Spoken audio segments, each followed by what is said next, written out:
आवडे देवासी तो ऐका प्रकार नामाचा उच्चार रात्रंदिवस तुळसी माळगळा गोपी चंदन टिळा हृदयी कळवळा वैष्णवांचा प्रस्तुत आजच्या या कीर्तन रूपी सेवेच्या निमित्तानं निवडलेला अभंग पांडुरंग परमात्म्याचे लढीवाळ भक्त पैठण क्षेत्री निवासी श्री संत भानुदास महाराज आणि या भानुदास महाराजांच्या कुळामध्ये साक्षात विष्णूचा अवतार म्हणून अवताराला आलेले संत पैठण क्षेत्री निवासी शांती ब्रह्मश्री संत एकनाथ महाराज विठ्ठला विठ्ठला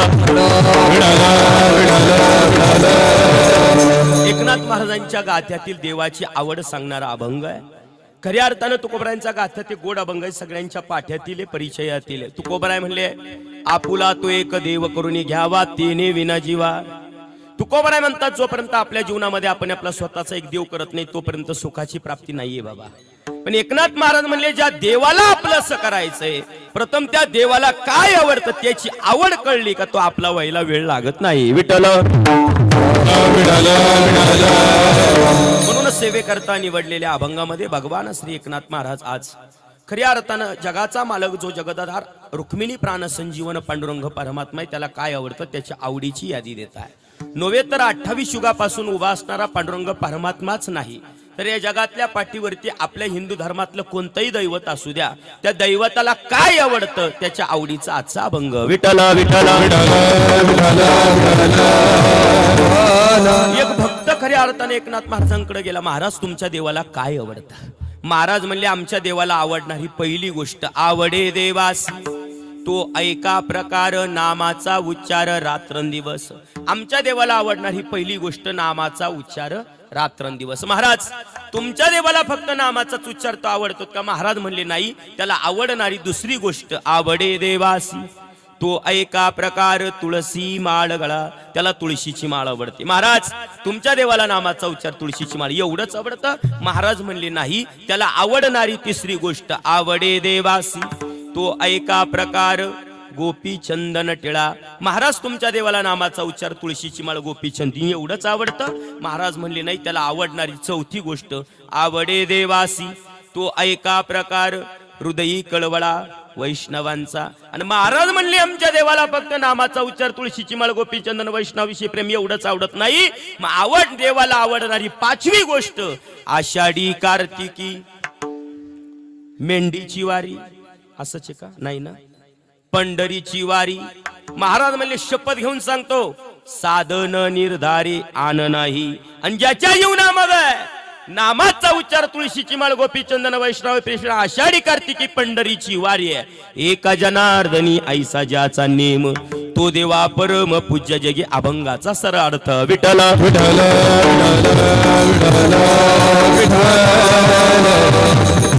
म्हणून आजची ही सेवा कशाच्या निमित्तानं आहे की निमित्तानं आपण सर्व जमलेलो आहोत। सर्वांना ज्ञाते ठाऊके माहिती परंतु सांगणे हे वक्त्याचं आद्य कर्तव्य असतं। या न्यायाने या नाथ्याने प्रभू रामचंद्रांच्या पदस्पर्शानं पुनीत झालेला आपला नाशिक जिल्हा किंबहुना ज्या श्रीमान निवृत्तीनाथांचा ज्ञानोबरायाचा आदिशक्ती मुक्ताईचा सोपान देवाचा पवित्र पायाचा स्पर्श ज्या पवित्र मातीला झाला ती नाशिकच्या रामायणातली ही दंडकारण्याची भूमी। आणि या नाशिक जिल्ह्यामध्ये पवित्र असणारा शिन्नर तालुका बरोबर ना, आणि या शिन्नर तालुक्यामध्ये वसलेलं श्री क्षेत्र मेंढेगाव श्री क्षेत्र धनगरवाडी गाव आणि या दोन्ही गावांच्या मध्यभागी असणारं प्रभू श्री दत्तात्रयांचं हे मंदिर। आणि या दत्तात्रयांच्या वर्धापन दिनाच्या निमित्तानं मंदिराच्या वर्धापन दिनाच्या निमित्तानं हा 3.5 दिवसीय कीर्तन महोत्सव। विठ्ठला विठ्ठला अशा या प्रभू श्री दत्तात्रयांच्या मंदिराच्या वर्धापन दिनाच्या निमित्तानं खऱ्या अर्थानं आलेली ही कीर्तन रूपी सेवा चालत असलेल्या 3.5 दिवसा कीर्तन महोत्सवाचा आज खऱ्या अर्थानं दुसरा दिवस। आणि या दुसऱ्या दिवसाची कीर्तन रूपी सेवा नाही ते मलाही माहित होतं, मी फक्त पाहत होते झोपले का जागे म्हणून। हा म्हणून खऱ्या अर्थानं तिसऱ्या दिवसाची कीर्तन रूपी सेवा तुम्हा थोर सज्जनमाय बापांच्या कृपाशीर्वादानं माझ्या वाट्याला आलेली आहे। अल्पवेळेमध्ये आपल्याला कीर्तन खऱ्या अर्थानं ऐकायचंय आणि बरोबर आता वाजले खऱ्या अर्थानं 8 ला 5 मिनिट कमी आहे, बरोबर 9 ला जय विठ्ठल करण्याची जबाबदारी माझी। विठ्ठला विठ्ठला मी नेहमी सांगत असतो प्राप्तस्मरणीय वैकुंठवासी मामासाहेब दांडेकर हे वाक्य नेहमी म्हणायचे। वारकरी संप्रदायातल्या वक्त्यानं बोलण्याची मर्यादा पाळली पाहिजे। प्रवचन करत असताना प्रवचनकारानं ते किती तास करावं बोलत चला. तुम्ही काय नाराज आहे का मावर? नाही ना. प्रवचनकारानं प्रवचन किती तास करावं? 1 तास. कीर्तन, सिनेमा, पिक्चर आणि तमाशा नाही, मी गेलोच नाही त्याच्यामुळे मला माहित नाही अजून. म्हणून कीर्तन हे 2 तासाचं असतं. ते कितीलाही सुरू झालं तर माझ्या कीर्तनाचा नियम आहे 7 ते 9 कीर्तन असतात, मी 9च्या पुढे जात नाही. 9 ते 11 कीर्तन असेल तर 11च्या पुढे जात नाही. म्हणून बरोबर 9 वाजेपर्यंत कीर्तन ऐकायचं. विठ्ठला विठ्ठला. म्हणून कीर्तन हा खेळ नव्हे कल्याचा, म्हणून मेळ जुमविला या संत उक्तीप्रमाणे. पूजनीय आळंदीला असताना आमचे गांगुर्डे महाराज एक वाक्य म्हणायचे, प्रवचन म्हणजे शेवयाचा पाट आहे आणि कीर्तन म्हणजे कुरडायाचा घाट आहे. आता तुम्ही म्हणशाल बाबा तुला कुरडायाचाच घाट का आठवला? सीझन सध्या तोच चालू आहे आणि मला सीझननुसार बोलायची सवय आहे. म्हणून खऱ्या अर्थानं जसं शेवया करायला लागले की दोघी जणी महत्वाची असते, एक घास घालणारी महत्वाची असते आणि दुसरी मळणारी महत्वाची असते. तशी प्रवचनाला 2च महत्वाचे असतात बाबा, एक सांगणारा आणि दुसरा ऐकणारा. तसं कीर्तन कुरडायाचा घाट का म्हणलं? कुरडाया करत असताना एक जण घाट घ्यायला लागती, एक जण घासटाळ खायला लागती, एक दाबायला लागती, एक चाळायला लागती, एक वाळत घालायला लागती, एक चहा आणायला लागती आणि एक दुसऱ्याचं धुणं म्हणजे चर्चा करायला लागती. लागतात की नाही? जसं कीर्तन हा खेळ नव्हे एकल्याचा, इथं कीर्तन कर बाबा जेवढा महत्वाचा आहे तेवढे हे सगळे महत्वाचे. म्हणून या कीर्तना करता गेल्या 2 दिवसापासून ज्यांची विशेष रूपानं या कीर्तनाला गाण्यासाठी ज्या साथ आहे, महाराष्ट्रातलं गान क्षेत्रातलं गोड असणं नाव हरिभक्तपरायण आदरणीय आमचे शरदजी महाराज दिघे. फार गोड आवाज, एकदा त्यांच्याकरता जोरदार टाळी वाजवा. आणि शरदन महाराजांची आमची दोस्ती काय आताची नाही बरं का बाबा. ज्यावेळेस आम्ही कीर्तन करत नव्हतो पहिला सप्ताह आम्ही रोंगटेवाडीला केला. आता माझं रामनवमीला तिथं काल्याचं कीर्तन झालं आणि ती मंडळी मला आठवण करत होती, महाराज तुम्ही आळंदीवरून आल्या पहिले सप्त्याला आमच्याकडे आले होते, तेव्हा शरद महाराजांची आठवण झाली. म्हणून गोड आवाज आहे. आणि एक सांगू का दादा, आपल्या नाशिक जिल्ह्याला काहीच कमी नाही, फक्त आपल्या नाशिक जिल्ह्याचा प्रॉब्लेम एवढा झालाय आपल्याला बाहेरची बोकंडी घ्यायची सवय लागली. विठ्ठल विठ्ठल.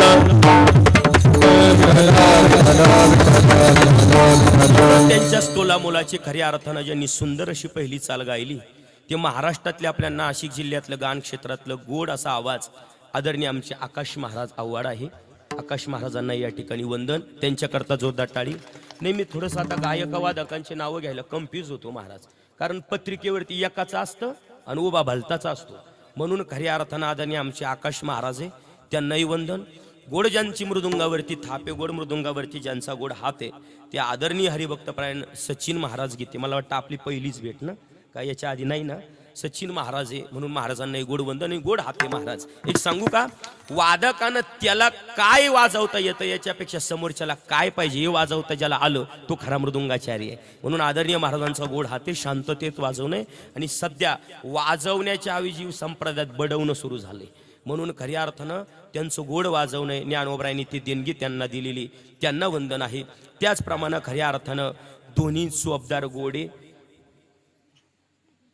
फक्त एका वयाची पाहिजे होती.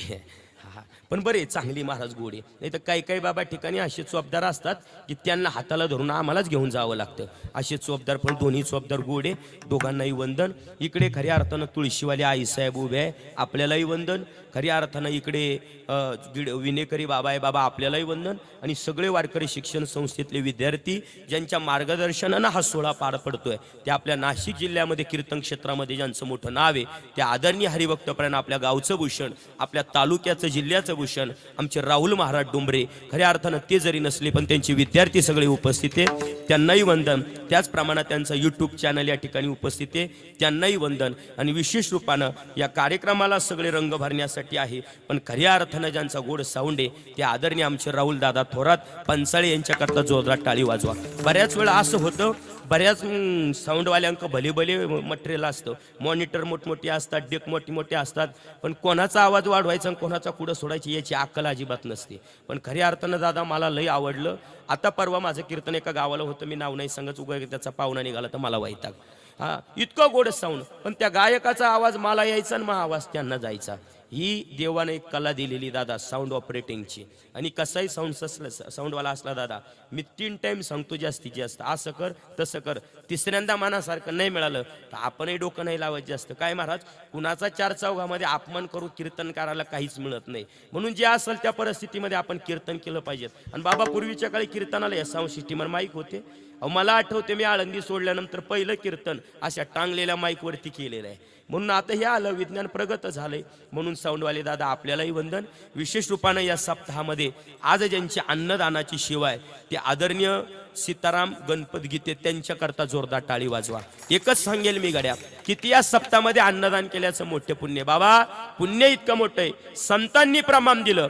वारीच्या वाटेवरती केलेलं अन्नदान, सप्ताहामध्ये केलेलं अन्नदान, यज्ञामध्ये केलेलं अन्नदान, साधूच्या निर्याणकाळी केलेलं अन्नदान कधीच वायाला जात नाही. प्रमाण ऐका, येते एक शीत दिदले अन्न, होय कोटी कुळाचे उद्धरण, कोटी याग केले पूर्ण, ऐसे मैमान तीर्थाचे किंबहुना क्षेत्राचे. विठ्ठल केला तर महाराज म्हणले कोटी यज्ञ केल्याचं पुण्य. विठ्ठल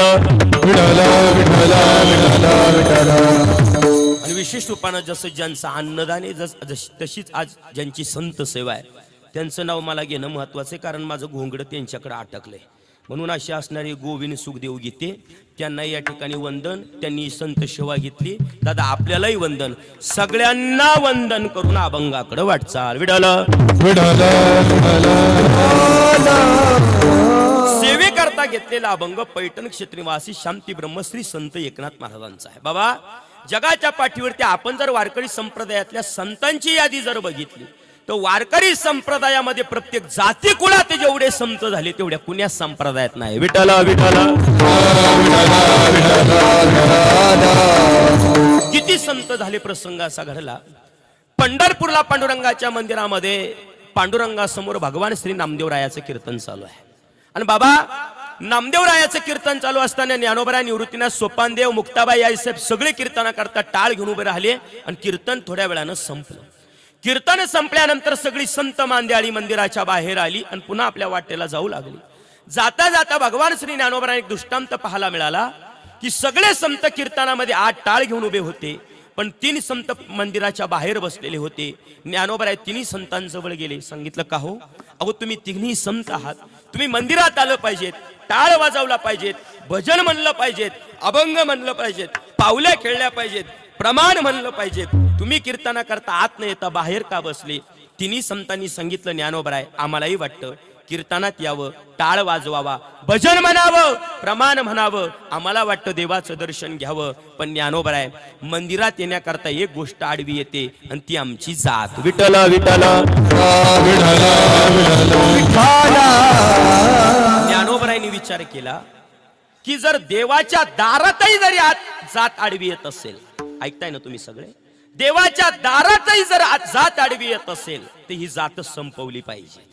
आणि बाबा जे 3 संत गारानं सांगत होते त्या 3 संतांपैकी पहिले संत हिन याती कुळामध्ये जन्माला आलेले संत चोखोबराय, वेशेच्या पोटी जन्माला आलेली कान्होपात्रा, आणि 3रे संत मुस्लिम धर्मामध्ये जन्माला आलेले संत कबीर. विठ्ठल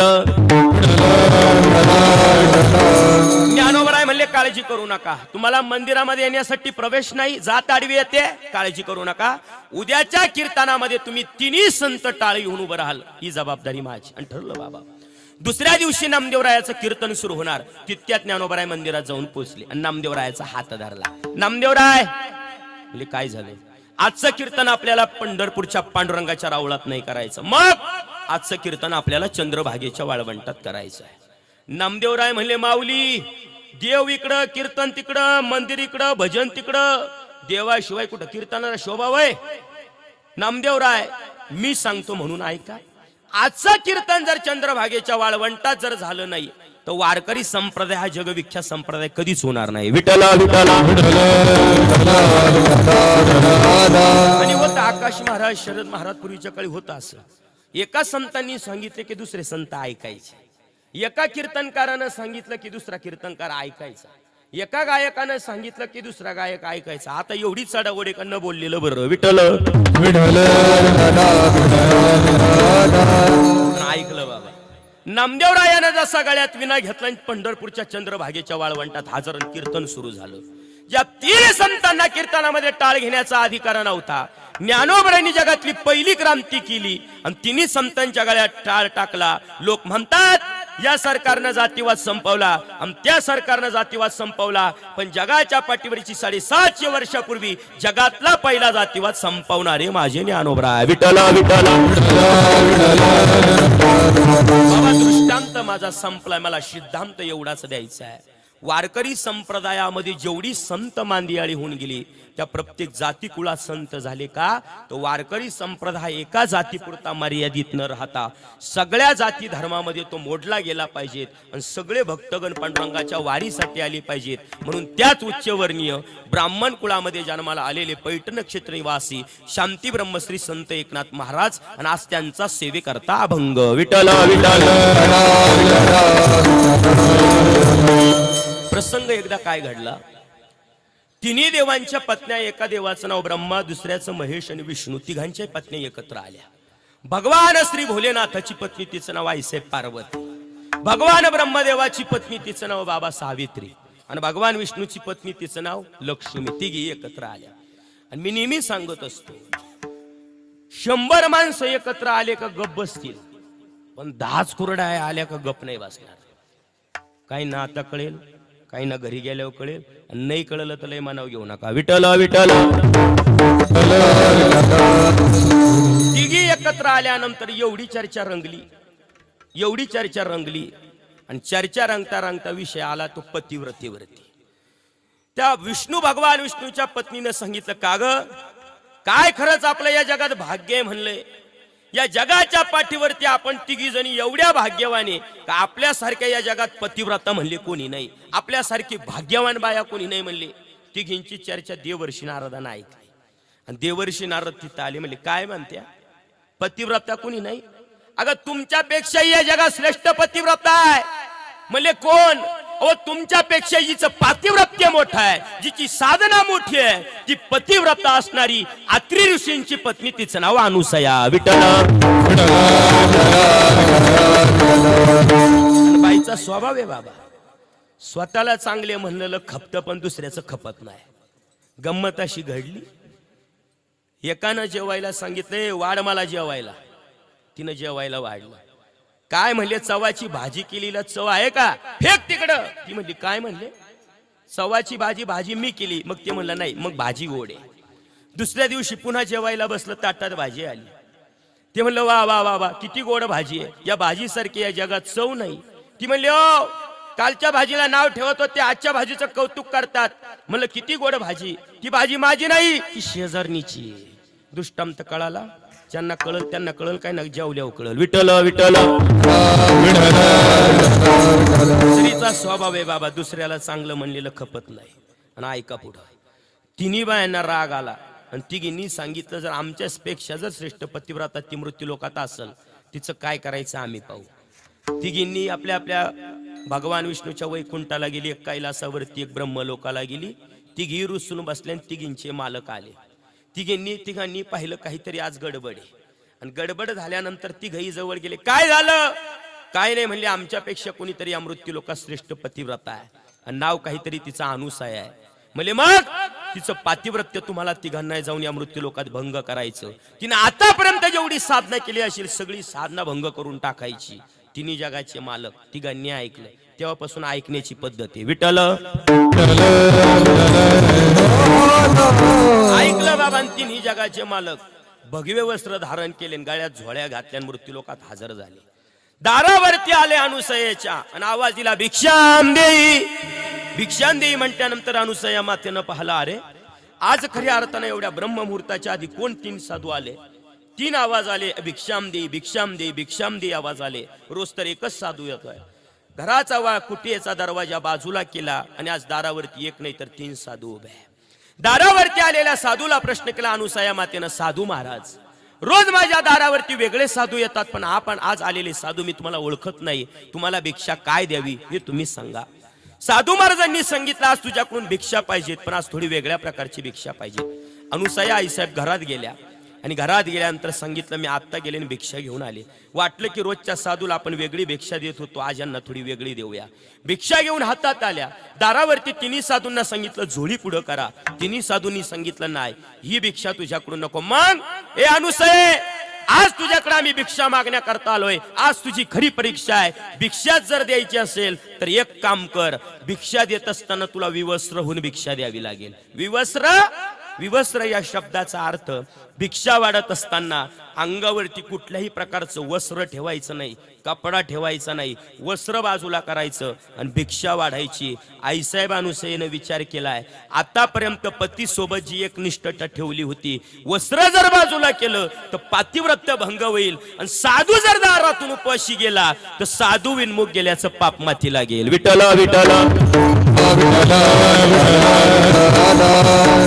बाबा प्रश्न पडला, हे करावं की ते करावं. साधू जर उपवाशी गेला तर विनमुख गेल्याचं पाप माथी लागेल. आणि जर विवस्त्र राहून जर भिक्षा दिली तर पातिव्रत्य भंग होईल. काय करावं? अनुसयेनं सांगितलं, तुम्ही तिन्ही साधू दारावरती थांबा. आता गेले आणि आता भिक्षा घेऊन तुम्हाला पाहिजे तशी भिक्षा देते. आई साहेब देवघरासमोर गेल्या. देवघरासमोर गेल्यानंतर आत्री ऋषी स्नाना करता गेले होते. आत्री ऋषी नव्हते, पण आत्री ऋषीचा कमंडलू साक्षीला होता. आणि कमंडलूतलं पाणी हातावरती घेतलं आणि संकल्प केलाय देवापुढे, देवा आजपर्यंत जर माझा परमार्थ निष्ठेचा असेल तर साधू उपवाशी जाणार नाही. आणि पती सोबत ठेवलेली एक निष्ठा जर असेल तर पातिव्रत्य भंग होणार नाही. मला सांगा, प्रार्थना कोणाकडे करते? तुम्ही जागे ना सगळे, का तुम्ही काही नाराज आहे माझ्यावरती? तुमचं माझं काही घेणं देणं? आपले काही बांधाला बांध का महिला मंडळ तुम्हाला लाडक्या बहिणीची हप्ते आले नाही म्हणून नाराज आहे तुम्ही? हे बघा, माझी एक विनंती गड्या तुम्हाला, कीर्तनात बसल्यानंतर थोडंसं फ्रेश बसत चला. काय कायम लोकांची चेहरे कायम सुरकटलेले, हो कायम त्यांच्या चेहऱ्यावरती दुपारचे 12 वाजलेले. दड हसती नाही, दड रडती नाही आणि एकदाची मरती. थोडस आता कसे हसले गोड तुम्ही सगळे, हसा ना. सध्या बाबा लोक मन मोकळे हसायलाच तयार नाही. लोक फक्त एका ठिकाणी हसतात. फोटोवाला म्हणला का थोडी स्माइल द्या, तेवढेच लोक हसत आहे बाबा, परत हसायला तयार नाही लोक. हे जगून घ्या, गोड जीवन आहे, इतकं गोड आहे, गोड आहे. किती संत म्हणले, गेलेला मित्र पुन्हा मिळेल, गेलेला पैसा पुन्हा मिळेल, गेलेली संपत्ती पुन्हा मिळेल, गेलेलं घरदार पुन्हा मिळेल, पण एकदा हे जर गेलं, नरदेह दुर्लभ जाणारे तुम्ही वसुदेव वसुदेव म्हणा, नरदेह दुर्लभ जाणारे तुम्ही वसुदेव वसुदेव म्हणा, शतवर्षाची गणनारे तुम्ही वसुदेव वसुदेव म्हणा, शतवर्षाची गणनारे तुम्ही वसुदेव वसुदेव म्हणा, यामध्ये दुःख या घडारे तुम्ही वसुदेव वसुदेव म्हणा, यामध्ये दुःख या घडारे तुम्ही वसुदेव वसुदेव म्हणा. तुम्ही आठवा सुलताना,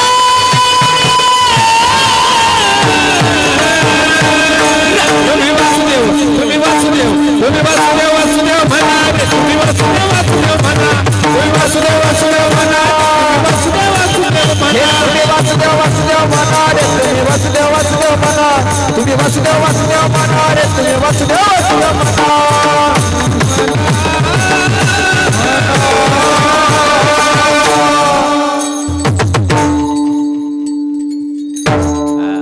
एवढं सोडू नका. ऐक ऐक, संत म्हणले सगळं मिळेल बाबा. 84,000 लक्ष योनी फिरले का मग हे सांगितले काय नरदेह. त्याच्यातही दिला पण किती वर्ष? 100च वर्ष. 100 वर्ष दिला पण संत म्हणले त्याच्यातही दुःख यातना. मग काय भजनासाठी उरलो? माझी एक विनंती आहे.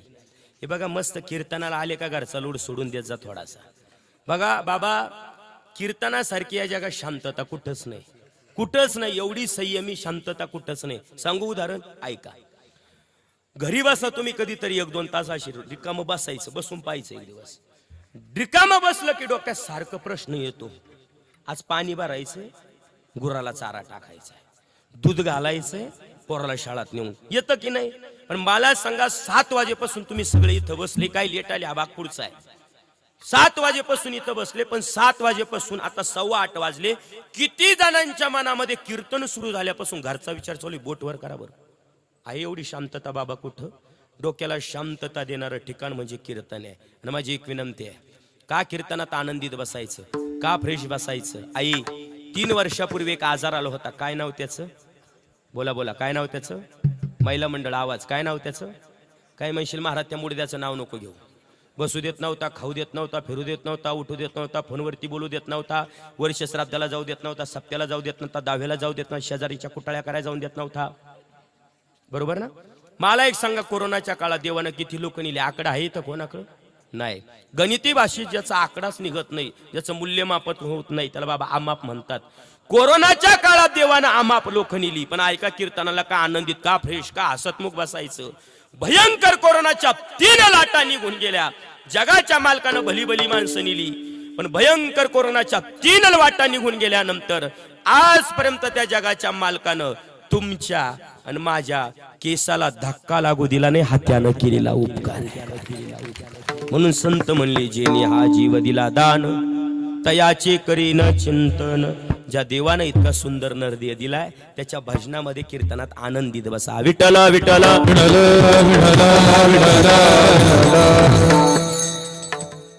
कुठं होतो आपण? तुम्ही म्हणशाल ते तुलाच माहिती. आपण इथं होतो, प्रार्थना करत होती. कोणा पुढं? देवासमोर. दारावरती आलेले कोण होते? देवच. आता ऐका ना, देवा पुढे प्रार्थना केली, कमंडलूतलं पाणी हातावरती घेतलं, 1108 गायत्री मंत्राचा जपतीचं स्मरण, आणि देवाचं नाव घेऊन हातावरचं पाणी साधूंच्या अंगावरती फेकलं. तिन्ही जगाचे मालक छोटे छोटे बाळ झाले बाबा. आणि बाळ झाल्यानंतर सांगितलं, आता पातिव्रत्यही भंग होणार नाही आणि साधू उपवाशी जाणार नाही. तिन्ही जगाच्या मालकाला मांडीवरती घेतलं, घरामध्ये गेली आणि वस्त्र बाजूला केलं आणि स्तनातलं दूध जगाच्या मालकाला पाजलं. तिन्ही जगाच्या मालकाला दूध पाजलं आणि तिन्ही जगांच्या मालकाला दूध पाजल्यानंतर तिन्ही जगाचे मालक आईसाहेबांना पाळण्यात घातले. 8 दिवस झाले नवरे का येतीन म्हणून 3 वार माया मृत्यू लोकात आल्या. कुठल्या माहिती का? मेंढीच्या नाही, वरच्या. तिघी मृत्यू लोकात आल्या. पाहते, अरे कुठे आपले पती? देवर्षी नारद म्हणले, कुठं पाठवलं होतं? जिच्या घरी परीक्षा घेण्यासाठी पाठवलं, तिच्याच घरी मिळतील. तिघी आल्या, दारावरती थाप दिली. ए अनुसये, आम्ही आलोय. म्हणले, कोण तुम्ही? एकीनं सांगितलं, मी ब्रह्माची पत्नी सावित्री. एकीनं सांगितलं, मी भोलेनाथाची पार्वती. एकीनं सांगितलं, मी विष्णूची पत्नी, माझं नाव लक्ष्मी. कशा करता आल्या तुम्ही? काय नाही म्हणले, आमचे नवरे तुझ्या दारात भिक्षा मागण्याकरता आले होते. म्हणले, तुमचे नवरे 3 जगाचे मालक भिक्षा मागण्याकरता माझ्या दारात यावे, एवढी श्रीमंती माझी नाही. मग कसे काय आले? काय नाही, आम्हीच तिघींनी तुझं पातिव्रत्य भंग करण्यासाठी पाठवले होते. आई साहेबाचा डोक्यावरचा पदर खाली आला. का ग? माझी परीक्षा घेण्याकरता पाठवले, माझं पातिव्रत्य भंग करण्यासाठी. पाहिजे तुमचे पती, जा त्या पाळण्याजवळ आणि त्या पाळण्यात तुमचे पती घेऊन जा. तिघी जवळ गेल्या बाबा. त्याच्यातली जी मोठी होती ना ब्रह्मदेवाची, ती थोडी माग होती. भोलेनाथाची म्हणे, तू मोठी दाटी तो वायदा वय पुढं. खरंय का नाही? ती आली पुढं, उचल तुझा पाळण्यातून. ती म्हणली, अगं पण ओळखायचा कसा माझा नेमका कोणता? चुकून जर एखाद्याला गलतीनं हात लागला, आयुष्यभर सांभाळावं लागेल. म्हणले, वय पाठी माग, नवरा ओळखता येत नाही. दुसरी पुढं झाली लक्ष्मी. तिने पाहिले तर सगळे सारखेच. आपलं गिराईक कोणतं? ती परत झाली. पार्वती म्हणे, मी ओळखते. पार्वती आहे साहेब पुढे गेल्या. बाबा परत माग झाल्या. अनुसया माते, याच्यातून नेमके आमचे पती कोण हे सांग. अनुसया माते म्हणे, लग्न तुम्ही केलं पती मला विचारता? जसा वाटेल तसा उचला निघा. माझं पातिव्रत्य भंग करता? आई साहेब चुकी झाली, यानंतर पुन्हा होणार नाही. आई साहेब नाही, सासूबाई. म्हणले, सासूबाई? हो, तुमच्या 3 जगाच्या मालकाला तिन्ही नवऱ्यांना स्तनातलं दूध पाजलं, मी आई झाली आज त्यांची. म्हणले, हरकत नाही आई, आमचा जगाचा मालक आमचा प्रभू हे तिन्ही ब्रह्मा विष्णू महेश तुझ्या पोटी आत्री ऋषींच्या पोटी प्रभू दत्तात्रयाचा अवतार घेतील. आता तर आमचे पती आम्हाला परत दे. या म्हणले पाळण्याजवळ. पाळण्याजवळ आली बाबा. अनुसयेनं सांगितलं, ज्याचा उभा गंधी तो विष्णू आहे, ज्याचा आडवा त्रिपुटी आहे तो भगवान भोलेनाथ आहे. उरला तो ब्रह्मा. निघा. विठ्ठल विठ्ठल. आणि तिन्ही देव मूळ रूपात प्रकट झाले. माते साधूही उपवाशी गेला नाही आणि पातिव्रत्य भंग होऊ दिलं नाही. स्तनातलं दूध पाजलं म्हणून तुझ्या पोटी आता आम्ही एक अवतार घेतलो. तो श्री प्रभू दत्तात्रय भगवान की याच प्रभू दत्तात्रयाचं मंदिर. आई अनुसया मातेच्या पोटी स्तनातलं दूध पेले आणि तिच्याच पोटी दत्ता अवतार घ्यावा लागला. कारण काय तर अनुसया मातेचं जीवनामध्ये नामस्मरण तेवढं होतं अभंगाचं पहिलं. आवडे देवासी तो एका प्रकार आहे, तो एका प्रकार आवडे देवासी तो एका प्रकार आवडे देवासी तो एका प्रकार आवडे देवासी तो एका प्रकार आवडे देवासी तो एका प्रकार आवडे देवासी तो एका प्रकार आवडे देवासी तो एका प्रकार आवडे देवासी तो एका प्रकार आवडे देवासी तो एका प्रकार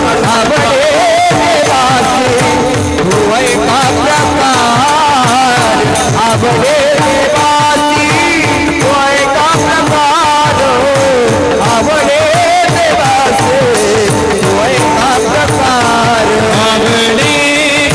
देवासी तो एका प्रकार आवडे देवासी तो एका प्रकार आवडे देवासी तो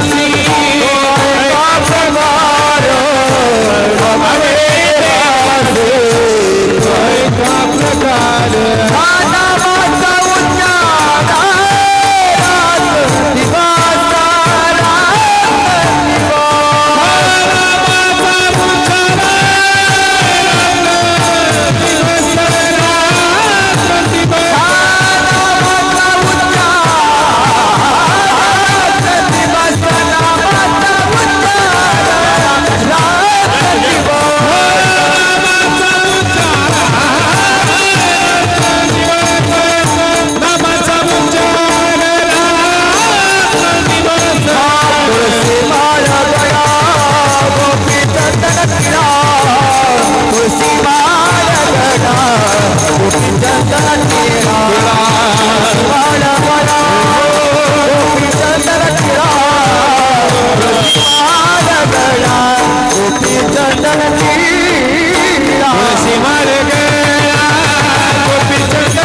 नामाचा उच्चार दिवासा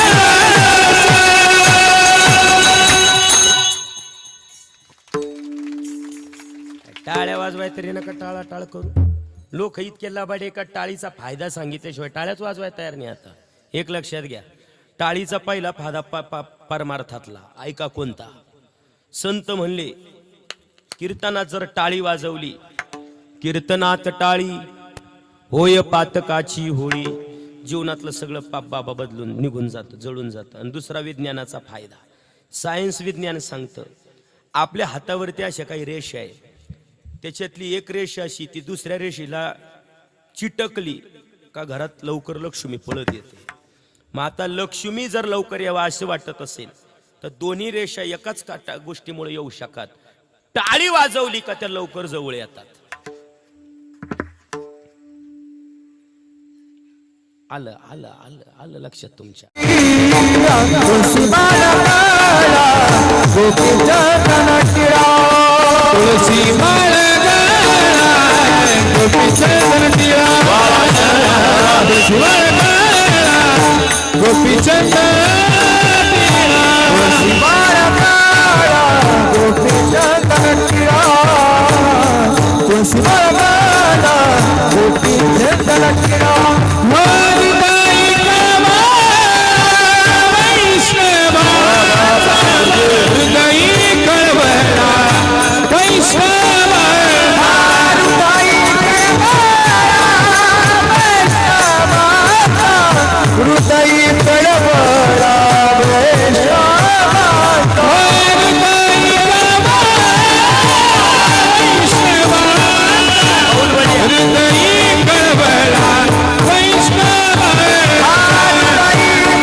शरद महाराजचं गाणं सुरू झालं हो असं वाटतं ऐकतच राहावं. हो देवानं गोड देणगी दिली. आणि बाबा सांगू का, देव सगळ्यांना सगळं देत नाही. एखाद्याला बोलण्याची कला देतो तर गाणं देत नाही, एखाद्याला गाणं देतो तर बोलण्याची कला देत नाही, एखाद्याला दोन्ही देत नाही तर वाजवण्याची कला देतो, आणि ज्याला वाजवण्याची कला देतो त्याला दोन्ही देत नाही. त्यानं प्रत्येकाला मागं ठेवलं. आणि एक सांगू का, या सगळ्यांना जर सगळंच जर येत असतं, यांना कीर्तनही येत असतं आणि यांना वाजवणं येत जर असतं तर हे कीर्तनाला टाळ घेऊन उभी राहिलीच नसते. हो देवानं प्रत्येकाला कमतरता ठेवली, पण एक गुण प्रत्येकाला असा दिलाय हा खऱ्या अर्थानं. आणि एक सांगत असतो मी आकाश महाराज, शरद महाराज, कीर्तनकाराला देव लवकर भेटेल की नाही मला नाही माहिती, पण आमचे महाराज म्हणायचे गाता गाता गायकाचा स्वर जर असा एखादा निघून गेला आणि देवाच्या पायापर्यंत जर पोहोचला तर कधी देवाची प्राप्ती होईल सांगता येत नाही. विठ्ठल विठ्ठल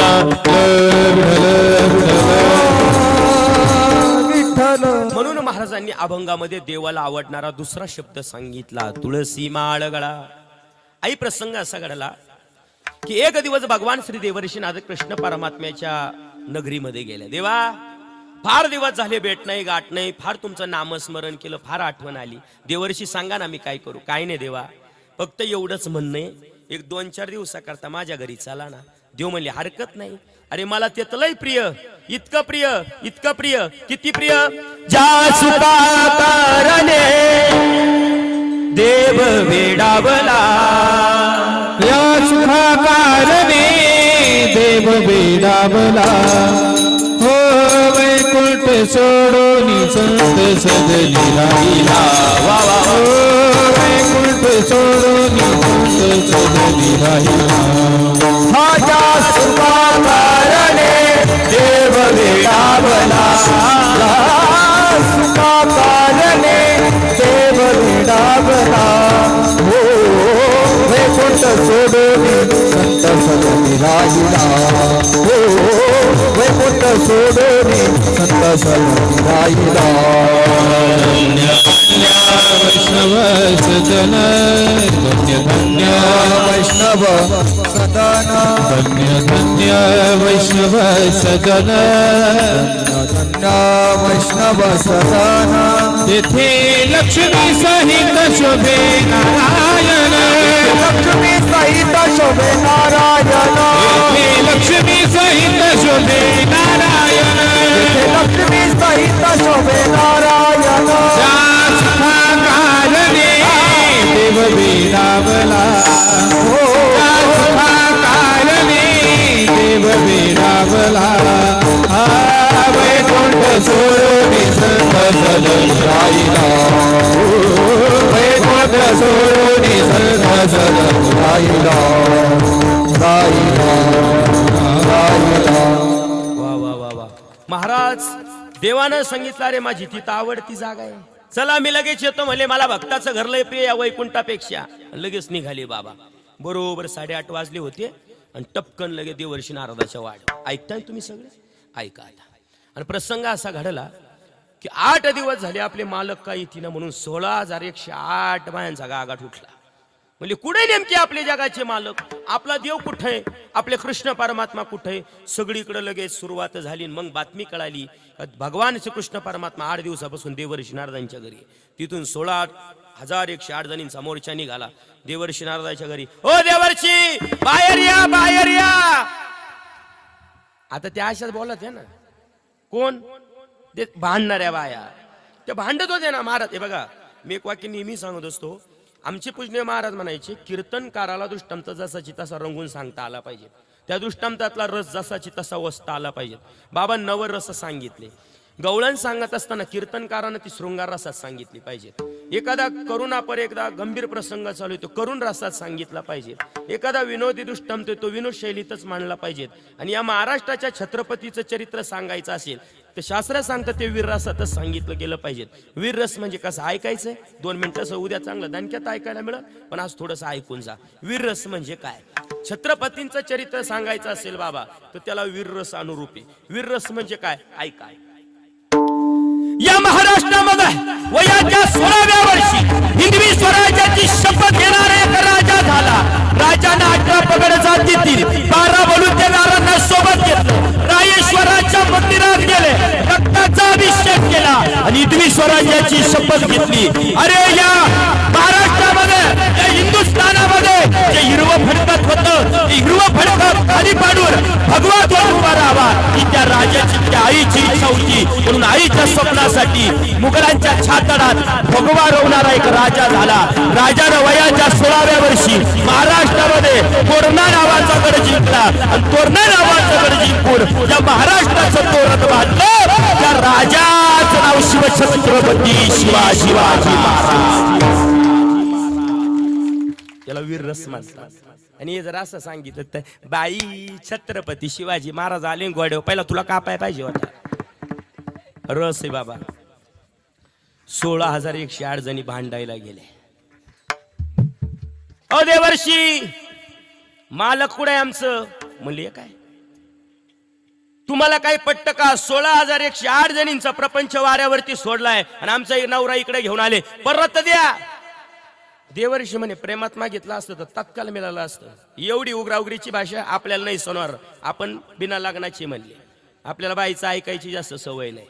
एवढं उद्धट बोलणं आपल्याला नाही सणवार. एक काम करा, आता जर तुमचा मालक तुम्हाला पाहिजे असेल तर मालकाच्या बदल्यात काहीतरी दुसरं देऊन द्यावं लागेल. काय देताय? त्यात एक श्रीमंत बापाची घमेंडी पोरगी होती, तिचं नाव होतं सत्यभामा. सत्यभामेनं सांगितलंय, देवर्षी नवऱ्यासाठी आम्ही काही करायला तयार आहे. जोपर्यंत कंपाळाचं कुंकू साबते तोपर्यंत जग आम्हाला विचारील, आणि ज्या दिवशी कंपाळाचं कुंकू नाहीच होईल त्या दिवशी जग विचारायचं बंद होईल. काय देऊ सांगा? द्या तुमच्या मनानं. ऐका देवर्षी, मालकाच्या वजना इतकं सोनं देतोय. म्हणजे लावा तराजू. एका पारड्यामध्ये जगाच्या मालकाला बसवलं आणि दुसऱ्या पारड्यामध्ये सोनं आणायला सुरुवात झाली. 16,100 जणींपैकी सगळ्या घरी गेल्या आणि 8 तिडं थांबल्या. 16,100 जणींनी काय केलं? 1 ग्रॅम 2 ग्रॅम 3 ग्रॅम हळूहळू आणायच्या आणि पारड्यात टाकायच्या. हळूहळू आणायच्या, पारड्यात टाकायच्या. बाबा 16,100 जणी आल्या, सोनं पारड्यात टाकलं, पारडा हाल नाही बिन डोल नाही बी. आता काय करायचं? शेवटी 8 राहिल्या होत्या, त्याच्यातल्या 7 म्हणल्या या कशाच्या पतिव्रता, या फक्त 7 वाऱ्यावरती नाव लावाय पुरत्या खऱ्या आपण. चला म्हणले, आपण जेवढं बापानं सोनं दिलंय तेवढं घेऊन येऊ. 8 जणींपैकी 7 निघाल्या माघारी घरी आणि गेल्यानंतर त्यांनी सोनं आणायला सुरुवात केली. कुणी 10 तोळे, कुणी 15 तोळे, कुणी 25 तोळे, कुणी 30 तोळे, असं सगळं सोनं आणायला सुरुवात केली आणि पारड्यात टाकायला गेली. जशा जशा 7 जणी सोनं आणायच्या तसे तसे भगवंताचे डोळे फिरायचे. देव म्हणले यांच्याकडे एवढं सोनं आहे, हे अजून आपल्याला अजून माहित नव्हतं. तसंच आपलं नोटबंदी झालं काही काहींचं. हो, नोटबंदी मोदी बाबांना सांगितली 2,500ची नोटबंद. कुडून कुडून नोटा निघाल्या महाराज.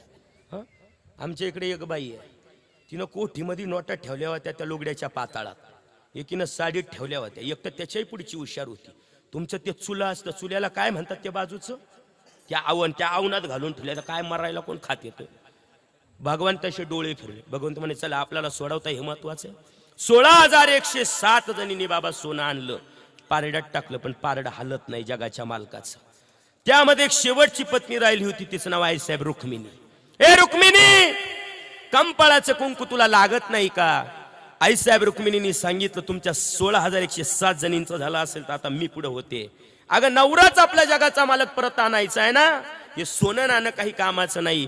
त्याला परत आणण्यासाठी त्याला काय आवडतं हे फक्त मला माहिती आहे. आईसाहेब रुक्मिणी देवर्षी नारदाच्या अंगणात गेल्या आणि असणारं तुळशी वृंदावन त्याचे 2च पानं खुडले, आतमध्ये आल्या, सोन्याच्या पारड्यामध्ये टाकल्या. जगाच्या मालकाचं पारड होतं आई, ते वर झालं आणि सोन्याचं पारडं खाली झालं. एवढी जगाच्या मालकाला तुळस आवडते आई. म्हणून एकनाथ महाराज म्हणले त्याला आवडणारी गोष्ट तुळसी माळ गळा. म्हणून एक काम करा, त्याला जर तुळस एवढी आवडते मग तुळशीची माळ घालणारा भक्त किती आवडत असेल. म्हणून एक लक्षात घ्या महिला मंडळ, तुळशीची माळ आपल्या जीवनात किती महत्वाची आहे. एक प्रश्न करतो छोटासा, मला सांगा सध्याच्या स्थितीला तुम्हाला इथे शहर कोणतं जवळ आहे? शिन्नर. शिन्नरला सोन्याच्या दुकानात तुम्ही गेल्या, सोन्याचा भाव काय तोळा चालू आहे? ए पटकन बोला गड्या लवकर. बाबा मला असा अंदाज यायला लागलाय 7 वाजेपासून मी बडबड करतोय, मी भाषा तुम्हाला उमजणं का काय? तसं काही नाही ना. मी तसं काय पाकिस्तानवरून आलो, इडून उग या घाटाच्या खालून आलो नाणेगाववरून. तसं काही नाही ना. नाही काय होतं, किलोमीटर वरती गेलं का भाषा रूढी परंपरा सगळ्याच गोष्टीचा अभाव जाणवतो. आता एक 4 दिवसापूर्वी मी भिवंडीला कीर्तनाला होतो, सगळा आगरी समाज तिकडं. मी एखादा शब्द बोललो का ते तोंड ती लोक असे तोंड बारीक करायचे. मी म्हणलं काऊन चाललंय गाड्या असं. नंतर कानानं एकानं येऊन सांगितलं, महाराज आमच्या लोकांनी तोंड बारीक केले का समजा तुमचा शब्द समजला नाही म्हणून परत दुसरा अर्थ सांगावा लागायचा. असं करता करता 11 वाजवली. तसं काही नाही ना इकडं. बरं अजून एक शंका आहे ती काढूनच जातो. बाबा आपल्या नाशिक जिल्ह्यामध्ये देवळा तालुका आहे आणि देवळा तालुक्याला एक 7 महिन्यापूर्वीची घटना आहे. आला विषय म्हणून आपली भाषा मराठी किती अवघड आहे. तर ते जागराचं कीर्तन 9 ते 11चं. आम्ही 8:30 वाजता वेळ झाला पोचायला. ते म्हणले महाराज लवकर बसा, इथून गाव बरंच दूर आहे, फराळाला बसा. सगळे फराळाला बसले, एकादशीचा दिवस, सगळं फराळामध्ये बसा महाराज, सुरुवात करा, पाणी फिरवा. पटापट बसलो आणि अर्ध फराळ होत आलं आणि त्या घरातली माता माऊली हातात पातीलं घेऊन यायची. पातीलं माहिती तुम्हाला, बघूल ती घेऊन यायची आणि बाबा दारातूनच म्हणायची, महाराज बट्ट वाढू का बट्ट, महाराज बट्ट. मला वाटलं जसं आपल्या श्रीखंड, रबडी, चक्का, दही, दूध, लस्सी जसं उपवासाला काही पातळ काय असतं तसं काही प्रकार असेल. का फराळ झालं तिनं बट्ट वाढलं नाही हो. कीर्तनात खटखट का वाढलं नसेल. हार घालायला तिचा मालक हार म्हणलं, हारलंय गोड आणला पण बाईनं बट्ट वाढलं नाही. मनातली मनात आभार मानायला एक जण आला, म्हणजे आज्यांची संत पंगत होती. म्हणलं पंगत लय गोड झाली पण बाईनं बट्ट वाढलं. म्हणजे एक काम करायचं म्हणलं, आज जाता जाता एवढ्या प्रश्नाचं उत्तर विचारायचं आणि मगच घरी निघायचं. कीर्तन संपलं, गाडीपर्यंत आका परिवार आला बाबा सोडवायला.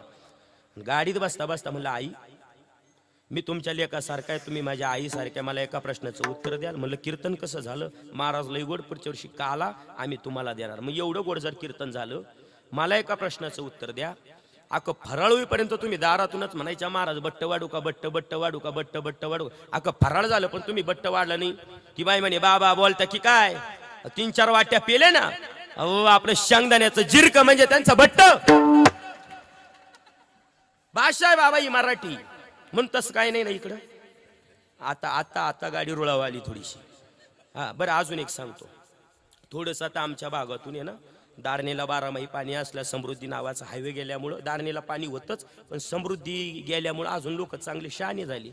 आमच्याकडं कीर्तन झालं की कीर्तनाला लोक बाबाच्या पाया पडायला आले कीर्तनानंतर की हातात 500-500च्या नोटा देतात. तुमच्याकडे किती देतात ते देऊ नका, पण कीर्तन नीट ऐका. विठ्ठल विठ्ठल विठ्ठल कुठं होतो आपण. तुमचं असे म्हणून आमच्या सारख्यांचं बरं ऐका. आपण इथून होतो, तुळशीचं पान टाकलं आणि जगाच्या मालकाचं पारडं वर झालं. आपण इथं होतो, सध्या सोनाराच्या दुकानात जर तुम्ही गेले, आई काय भाव तोळा चालू आहे, बोला बोला बोला बोला. 1,42,000. ही खासियत यांची. आपण रोज बॉम्बा मारतो, शिन्नर मेंढी शिन्नर मेंढी, या रोज चुल्याजवळ अख्ख्या गावाचं कुटाळ यांच्याकडे.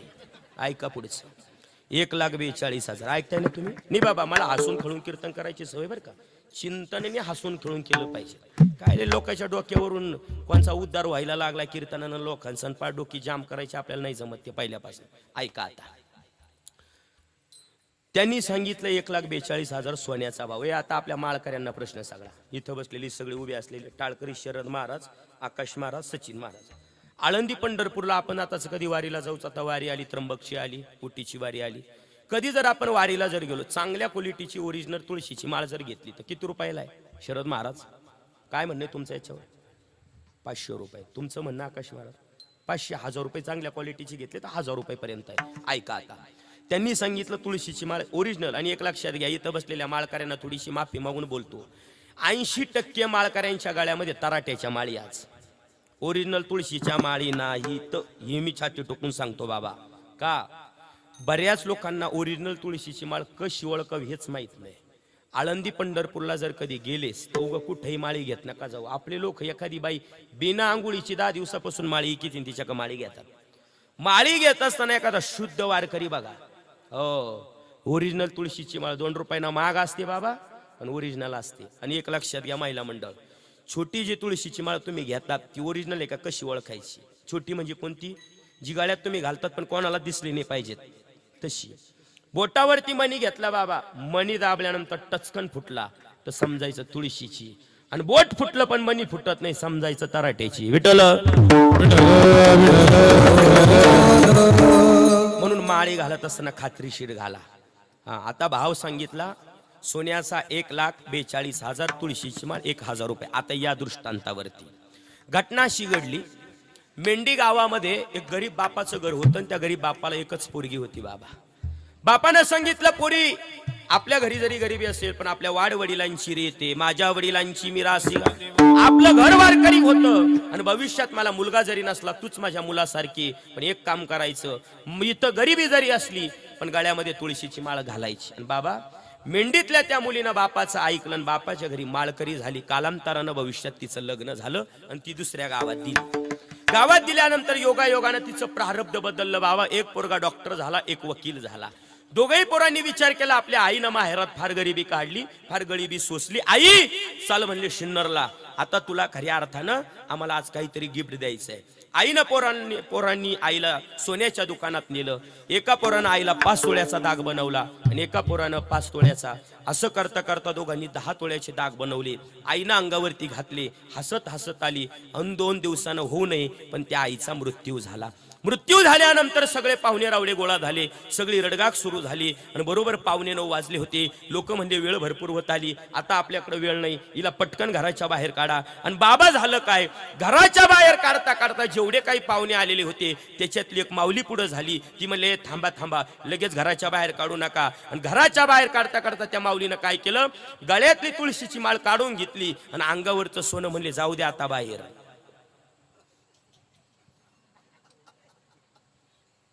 तुम्ही नेमके जागेचे ना?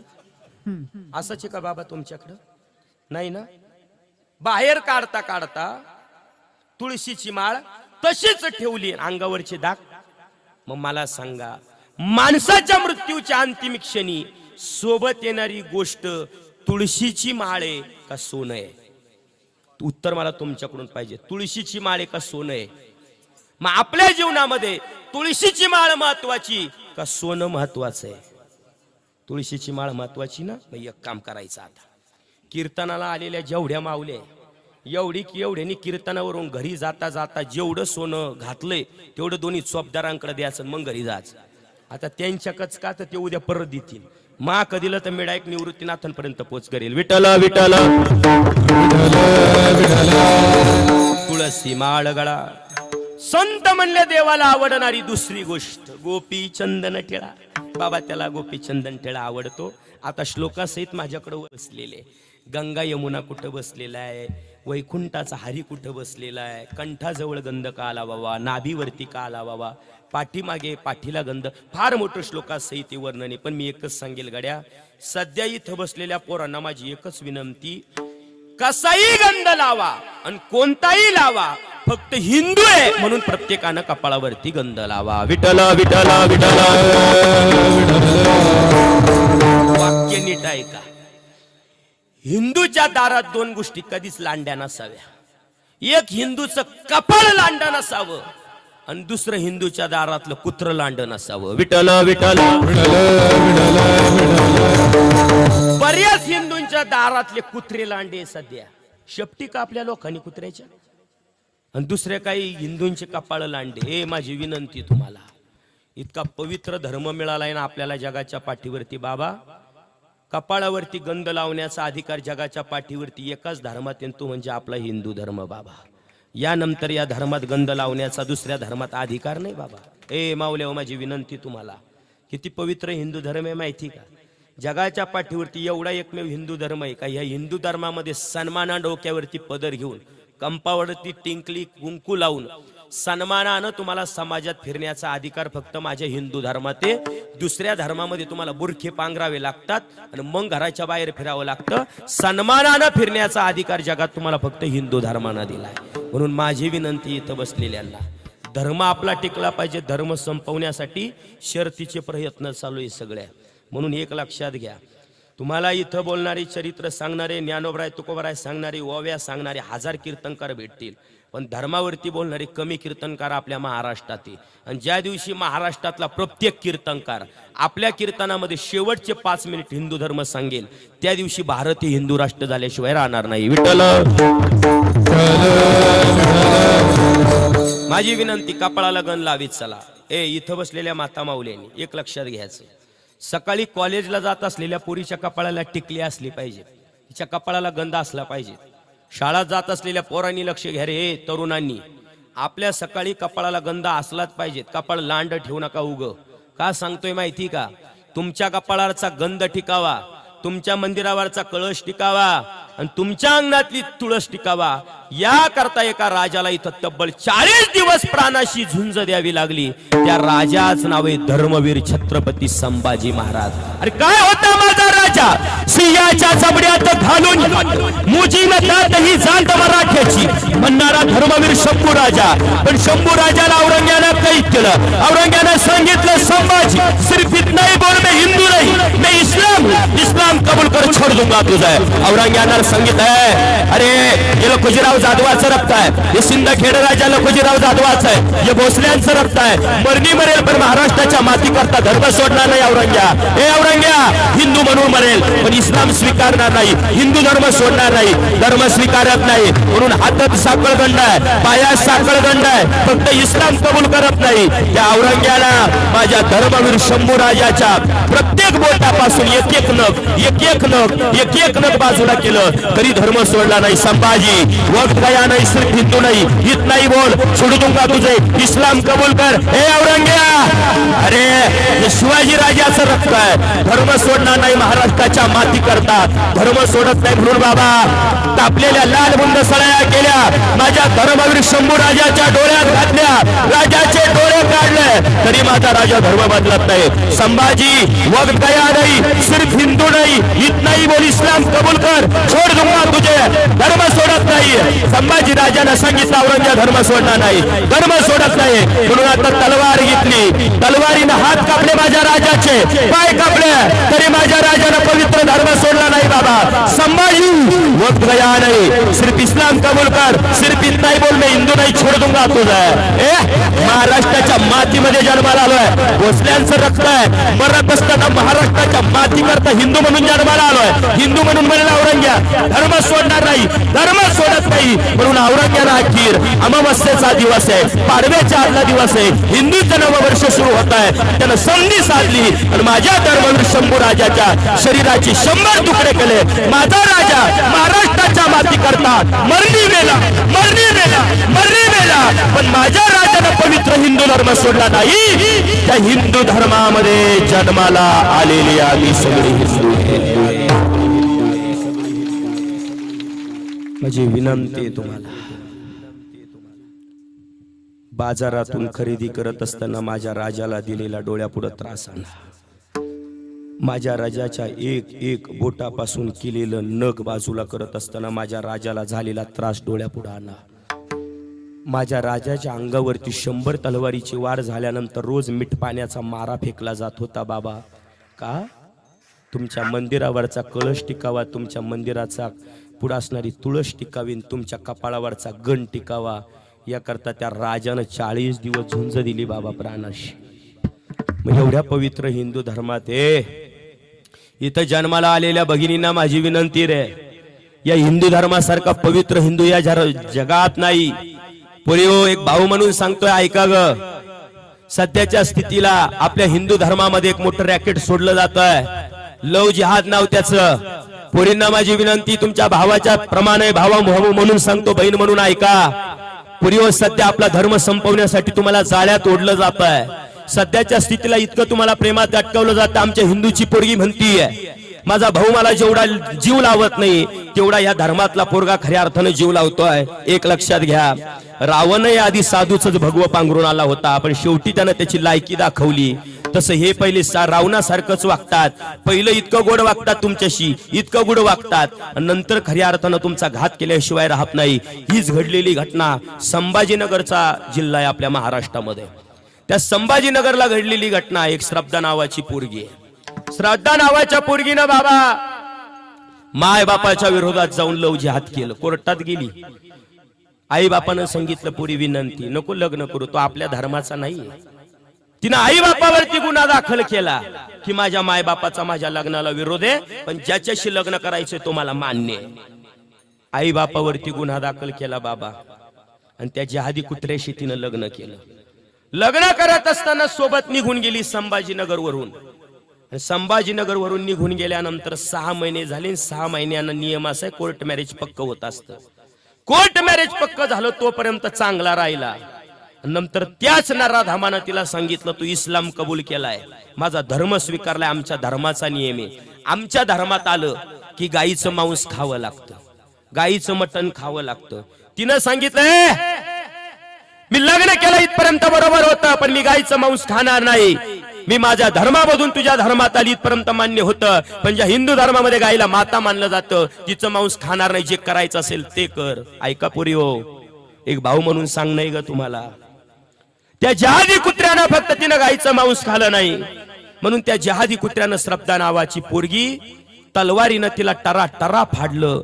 तिच्या शरीराचे 100 तुकडे केले आणि 10 दिवस बाबा फ्रीज मध्ये ठेवलेली होती. मला सांगा ही अस्मिता आहे आपल्या हिंदूची? अरे तुम्ही त्या पोरी आहे, तुम्ही जिजाबाईच्या पोरी, तुम्ही रमाबाई आंबेडकरांच्या पोरी, तुम्ही सावित्रीबाईच्या आहे, तुम्ही अहिल्याबाई होळकरांच्या आहे, तुम्ही झाशीच्या राणीच्या आहे, तुम्ही महाराणी ताराबाईचं रक्त आहे तुमचं. किती तापलेलं असावं आमचं रक्त. अरे नाशिक सारख्या खऱ्या अर्थानं भागात जर कधी गेले, दूध बाजारासारख्या बाजारात घुसल्याच सगळे परधर्माचे, पण स्वाभिमानानं रस्त्यानं चाललाय. आणि परधर्मातल्या अंगावरती जर आलंच तर त्याला शिंगावरती घेण्याची ताकद आमच्या हिंदूंच्या पोळींमध्ये असली पाहिजे. एवढं धैर्यवान पोळींना बनवा, काळाची गरज आहे. इथं बसलेल्या बहिणींना माझी विनंती ग भाऊ म्हणून सांगतोय, उभ्या आयुष्यामध्ये घरामध्ये एखादी चपाती करत असताना ती जमली नाही, हरकत नाही. स्वयंपाक करत असताना तुम्हाला भाजी जमली नाही, हरकत नाही. पण उभ्या आयुष्यामध्ये आपल्यामुळे आपल्या बापाची मान समाजात कधी खाली होईल असं जगणं कधी जगू नका पोरींनो. तुम्ही चुकीचं वागले तर आई बापाला आणि तुमच्या भावाला गावात तोंड दाखवायला जागा राहत नाही.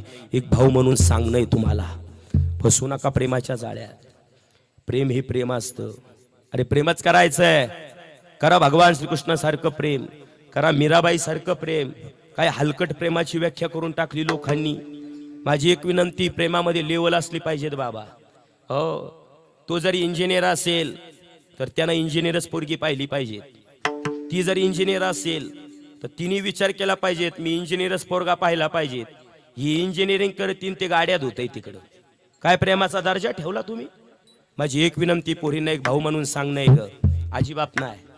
माय बापाच्या विरोधात जाऊन जर लग्न कराल तर आयुष्यभर पस्तावाल, पण आई बापाच्या मर्जीनं जर लग्न केलं बाबा तर सन्मानात राहाल. आणि कोणत्याच माय बापाला वाटत नाही आमची पोरगी सासरी दुःखी राहिली पाहिजे. प्रत्येक माय बापाला वाटतं सासरी गेलेली पोरगी आयुष्यभर सुखात राहिली पाहिजेत. बहिणींना माझी विनंती एक भाऊ म्हणून गड्या, धर्माचं पालन करा, धर्म टिकवा. धर्म जर टिकला तर भविष्यात आपण टिकू. बाबा मला एकानं विचारलं काय धर्म धर्म करतात, ज्ञानोबर आहे तू कोबर आहे सांगा मला. धर्म धर्म करतात म्हणजे काय? अरे आता जर धर्म जर लोकांना कळाला नाही आणि हा धर्मच जर एक दिवस संपला तर तुम्हाला ज्ञानोबर आहे तुकोबर आहे म्हणायला सुगट परवानगी मिळणार नाही बाबा. म्हणून आधी लोकांना धर्म कळणे गरजेचं आहे, मग ज्ञानोबर आहे तुकोबर आहे कळतील. पण धर्म जर टिकला नाही तर एवढ्या वर्षापासून हा प्रभू श्री दत्तात्रयांचा जो सोहळा या गावात होतोय तो भविष्यात होणार नाही. बाबा आपला धर्म संकटात आहे. पोरीनो एक भाऊ म्हणून तुम्हाला विनंती आहे, महाराष्ट्रभर सध्या हिंदू संमेलनं चालली का? सध्या मी एक गाडीवरती गोड वाक्य वापरलं, हरणं हळू वाजवा, कारण हिंदू झोपलेला आहे. जोपर्यंत आपला हिंदू जागा होत नाही तोपर्यंत खऱ्या अर्थानं आमच्यासारख्या कीर्तनकारांना इथून बोलावंच लागणार आहे. आणि ज्या दिवशी महाराष्ट्रातला हिंदुस्थानातला हिंदू जागा होईल त्या दिवशी आमचं बोलणं आम्ही थांबू. पण सध्या झोपलेला हिंदू जागा करणं या आम्हा कीर्तनकारांचं काम आहे का? अरे जर धर्मच जर टिकला नाही हे कीर्तन चालतील कुठून? अरे जर धर्मच टिकला नाही एक दिवस आपल्याला परधर्मातल्या लोकांना विचारावं लागेल का हो आमचा सप्ताह करायचा का करू का? म्हणून एक लक्षात घ्या, धर्म टिकणं काळाची गरज आहे. माऊल्यांना माझी एक विनंती इथं बसलेल्या पुरुष मंडळींना, आतापर्यंत मी तुम्हाला धर्म सांगतो बरोबर. मला सांगा जेव्हापासून मी धर्म सांगायला सुरुवात केली आताच्या मिनिटापर्यंत मी कोणत्या धर्माचं नाव घेतलं इथं? कोण्या धर्माला शिवी दिली? कोण्या धर्माला चूक म्हणलो नाही? का नाही माहिती का? कारण डॉक्टर बाबासाहेब आंबेडकरांच्या संविधानानं कोणत्याच धर्मावरती टीका करण्याचा अधिकार या जगात कुणालाच दिलेला नाही. पण आपला धर्म कुठं कमी पडतोय हे सांगण्याचा अधिकार संविधानानं आम्हाला दिलेला आहे. आणि जिथं कमी पडतोय तिथं आम्ही सांगण्याचा प्रयत्न करतोय. अजून एक विनंती आहे, माता माऊल्या व पुरुष मंडळी, सिन्नरच्या बाजारात जर कधी गेलेच, ऐकताय ना तुम्ही सगळे, सिन्नरच्या बाजारात जर कधी गेले, खरेदी करत असताना सावधान रीतीनं करा. तुम्ही म्हणशाल महाराज मला बोलायचं नेमकं काय, तुमच्याकडे वारं कमी बाबा असून. या कधी आमच्या नाशिक रोड पंचक्रोशीमध्ये महाराष्ट्रातली सगळ्यात मोठी शिवजयंती कुठं साजरी होते माहिती का? नाशिक रोडला, महाराष्ट्रातली सगळ्यात मोठी. पण आज त्या नाशिक रोडच्या छत्रपती शिवाजी महाराज पुतळ्यावरती अशी परिस्थिती बाबा का तिथं गेल्यानंतर सगळे फळं घेत असताना नेमकं आपला हिंदू आहे का हे कसं ओळखावं, मोठी दाट अशक्यता आहे, कळतच नाही. सगळे परधर्मातले. घटना मागच्या वर्षीशी आता बरोबर एप्रिलमध्ये त्याला वर्ष होईल. आंबे रसाचा सीझन आहे. घरचे म्हणले महाराज जा आंबे घेऊन या, उद्या आंब्या रस आहे. आंबे शोधता शोधता शिवाजी पुतळ्यावरती पोचलो. अख्खा बाजार फिरलो बाबा, पण एकही हिंदू सापडला नाही. शेवटी एक म्हातारं उभं होतं, डोक्यात टोपी वगैरे. मी म्हणलं आता टोपी म्हणल्यानंतर या आपलंच असं. गेलो बाबा, 6 किलो. म्हणलं बाबा कशी? म्हणे 200 रुपये घ्या. घेतले आंबे. म्हणलं पैसे बाबा माझ्याकडे कॅश नाही, तुम्हाला फोन पे करू का? म्हणली करा. फोन पे वरती ज्या वेळेस फोन पे मारायला गेलो, त्याचं ते स्कॅनर असतं ते स्कॅन केलं, त्यावेळेस भलतंच नाव आलं. तो म्हणे काहो काय झालं? म्हणलं काही नाही, बायकोचा फोन आला, ती म्हणली आंबरस कॅन्सल, या आंबे परत घेऊन टाका. बाबा हे जागलं पाहिजेत आपण. का माहिती का? आज तुम्ही म्हणतात की आपल्या धर्मातली माणसं 2 रुपयानं माग देतात आणि ते 2 रुपयानं कमी. अरे 2 रुपये जात असतील तर आपल्या धर्मातल्या माणसाला जाऊ द्या. 2 रुपये कमी देऊन तुमचे उरलेले पैसे तुम्ही या भारतात अतिरेकी घडवण्यासाठी देताय. विठ्ठल विठ्ठल. आता दिल्लीली घडलेली घटना आहे तुमच्या रंगपंचमीच्या वेळेस. काय नाही बाबा, एक लहान पोरगा खेळत होतं. खेळता खेळता तो फुगवायचा, तो पाण्याचा फुगा, त्याच्यात थोडा रंग होता, तो वरून गच्चीवरून पडला आणि कोणत्या तरी धर्मातल्या माता माऊलीवरती पडला. मला कोणी या धर्माचं नाव घ्यायचंच नाही. आणि पडला तिच्यावरती. आणि काही नाही, तेवढ्यात त्या पोराचा जो चुलता आहे, अविवाहित पोरगा, तो खेळून घरी आला. रंगपंचमी खेळून या लोकांनी अंदाजच लावला नाही का फुगा नेमका कोणाकडून पडला. अहो डायरेक्ट त्या पोराला धरलं आणि त्या पोराचा मर्डर करून टाकला. का? तर आपल्या हिंदू धर्मातला रंगपंचमीचा रंग यांना चालत नाही बाबा. बरोबर आहे ना? रंगपंचमीचा रंग यांना चालत नाही, पण हिंदू धर्मातल्या रंगपंचमीचे रंग विकायला यांना चालतात. अजून पुढचं वाक्य बोलतो मी. यांना गुढीपाडवा चालत नाही हिंदू धर्मातला, पण त्याच गुढीपाडव्याचा हरडा करडा विकायला यांना चालतो. यांना दिवाळीतली महालक्ष्मी चालत नाही, लक्ष्मीपूजन चालत नाही, पण लक्ष्मीपूजनची शिराईन महालक्ष्मीची मूर्ती विकायला यांना चालते. म्हणजे यांना फक्त आपला पैसा गोडे, पण आपला देव देश धर्म यांच्यासाठी यांनी विटाळ मानलेला आहे. म्हणून एक लक्षात घ्या, ज्यांना आपला धर्म मान्य नाही त्यांच्याकडून इथून पुढे खरेदी करायची नाही. या कीर्तनातला एक शब्द एवढा जर आयुष्यभर, जसं इंदुरीकरांची काही वाक्य आता खरे व्हायला लागले. भविष्यात धर्माच्या बाबतीत लोकांना शिवा महाराज आडकीची आठवण आल्याशिवाय राहणार नाही. भयान वातावरण आहे बाबा, फार वारं पेटलंय. आता पाठीमागे सिन्नर तालुक्यामध्ये, तुमच्याच तालुक्यात घडलेली घटना आहे 2 महिन्यापूर्वीची. एक भराडी समाजातली पोरगी त्याची आधी कुत्र्यानं पळवली. त्या आईला ज्यावेळेस मी भेटायला गेलो, आई रडायला लागली. महाराज आज माझी पोरगी निघून गेली, धर्मातले सगळे लोक मला भेटायला येत आहे, पण तुम्ही एक कीर्तनकार आहात, माझं एक सांगणं आहे तुम्हाला महाराज. म्हणलं बोला ना आई. महाराज माझी पोरगी आज परधर्मातल्या पोरासोबत निघून गेली, याला फक्त मी जबाबदारी म्हणली. म्हणलं आई असं कसं काय बोलता? पोर तर मनाने निघून गेली, तुम्ही म्हणताय तिला मी विरोध करत होते, ती मनाने निघून, मग तुम्ही कशा काय जबाबदार? त्या आईनं सांगितलेलं गोड उत्तर बाबा मला एकदम पटलं. महाराज ज्या वयामध्ये मी तिला हिंदू धर्म सांगायला पाहिजे होता, त्या वयात मी तिला धर्म सांगितला नाही, म्हणून तिनं परधर्मातल्या पोराचं बोट धरलं. तिला जर धर्म सांगितलेला असता तर तिनं परधर्मातल्या पोराचं बोट धरलंच नसतं. महाराज कीर्तनाच्या माध्यमातून प्रत्येक आईला, या भराडी समाजातल्या आईचा एक निरोप द्या का पोरींना हिंदू धर्माची संस्कृती सांगा, जिजाबाईचं चरित्र सांगा, रामाबाईचं चरित्र सांगा, अहिल्याबाई होळकराचं चरित्र सांगा. आणि हे चरित्र एकदा सांगले का पोरी चुकीच्या दिशेकडे अजिबात जाणार नाही. म्हणून माझी एक विनंती, धर्म टिकणं ही काळाची गरज आहे. धर्म जर टिकला तर भविष्यात आपण टिकू, आणि जर धर्मच जर टिकला नाही तर भविष्यात आपलं कोणाचंच काही खरं नाही. विठ्ठल विठ्ठल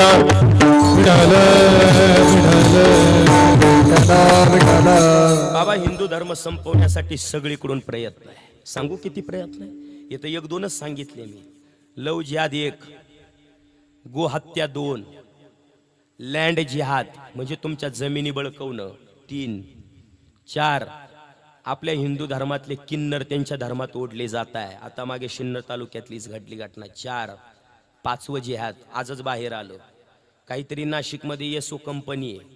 त्या कंपनीमध्ये आपल्या तरुण पोरी कामाला जॉबला जात होत्या. या नालायकांनी आपल्या सगळ्या धर्मातल्या पोरी लव जिहाद प्रकरणामध्ये अटकावल्या आणि त्यांच्या धर्मात ओढल्या. एवढी संकट आहे आपल्या धर्मावरती आणि आपण अजून इथंच हरेराम करत बसलोय.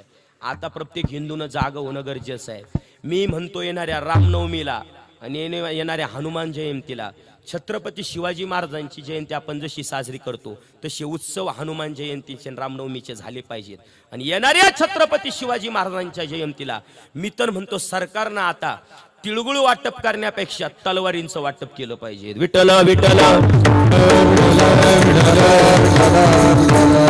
धर्म आपला संपुष्टात आलाय बाबा. आतापर्यंत आम्ही ठणान बॉम्बा मारत होतो गाय कापणारी हे दलाली म्हणून दुसऱ्या धर्मातले. पण मागे इगतपुरी तालुक्यात घडलेला प्रकार काहींना माहीत असेल काहींना नाही माहिती. बेलगाव कुऱ्ह नाव गाव आहे. त्या कुऱ्हेगावमध्ये आपल्याच मराठा समाजाचा एक नालायक गायची कत्तल करत होता आणि दिवसाला 100 गाय कापत होता. ज्यावेळेस ते रॅकेट आमच्यापर्यंत पोहोचलं आम्ही सगळे कार्यकर्ते बाबा गेल्यानंतर मारता मारता वाचलेलो आहे आम्ही. त्याच्याकडे एक बंदूक होती. त्यानं सगळ्यांवरती गोळ्या झाडल्या. पण काय कृपा आहे त्यांनी वृत्तीनाथाची एकालाही धक्का लागला नाही बाबा.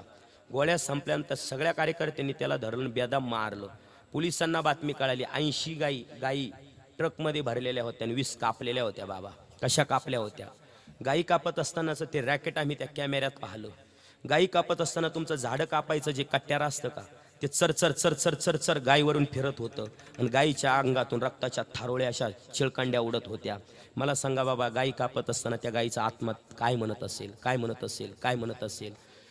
ते प्रकरण झाल्यानंतर आम्ही त्या गावात मिटिंग घेतली आणि त्या गावकऱ्यांना एकच विनंती केली यांना तुमच्या कुळातून बरखास्त करून टाका. एकानं मला प्रश्न केला महाराज खाटक्या गायी झाल्या बिना दुधाच्या गायी झाल्या तर काय करायचं?